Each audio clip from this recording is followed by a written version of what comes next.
Rezeki nomplok WNI lahiran di Jepang dapat subsidi 50 juta rupiah, biaya susu dan pampers ditanggung. Kisah rezeki nomplok WNI lahiran di Jepang dapat subsidi 50 juta rupiah, viral di media sosial. Bahkan pasangan warga Indonesia ini juga mendapatkan uang tambahan per bulannya untuk biaya susu dan pampers. Selain itu, biaya untuk imunisasi bayi mereka yang baru lahir juga diberikan secara gratis. Kisah mereka pertama kali diunggah melalui akun TikTok @kairo_in_Japan.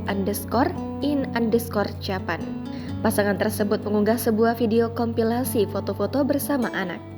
Melalui foto pertama, pasangan tersebut tampak berpose dengan menggendong anak pertama mereka bernama Kairo. Mereka kemudian menuliskan keterangan kebanyakan duit apa gimana dah orang-orang di sini. Sebab pasangan suami istri itu mengaku hanya iseng memilih lahiran di Jepang.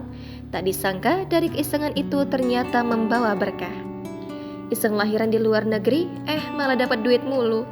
Pada foto kedua terdapat anak pertama mereka yang tengah tertidur. Ternyata dapat subsidi biaya persalinan 50 juta rupiah dari pemerintah sini. Pada foto ketiga terdapat foto anak pertama mereka tengah mengenakan baju berwarna biru sembari tertidur. Dapat juga 1,5 juta rupiah per bulan buat susu dan keperluan bayi lain. Pada foto selanjutnya terlihat foto sang anak tengah meminum susu dari botol. Imunisasi semua gratis 100%, alhamdulillah nggak ada demam. Foto selanjutnya terlihat sang anak tengah tertidur di sebuah stroller. Harga bahan pokok naik, tenang aja, malah dikasih duit lagi 3 juta rupiah sampai bingung, emang kita ngapain dikasih duit mulu? Dari unggahan tersebut bisa dirinci pasangan tersebut mendapatkan bantuan subsidi dari pemerintah Jepang, diantaranya sebagai berikut.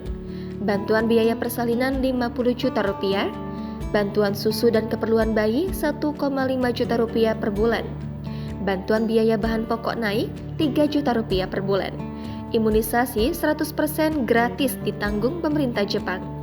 Diketahui jika keduanya merupakan WNI yang tinggal di Jepang dengan status temporary resident. Artinya visa kunjungan sementara untuk kunjungan wisata dengan menggunakan biaya sendiri.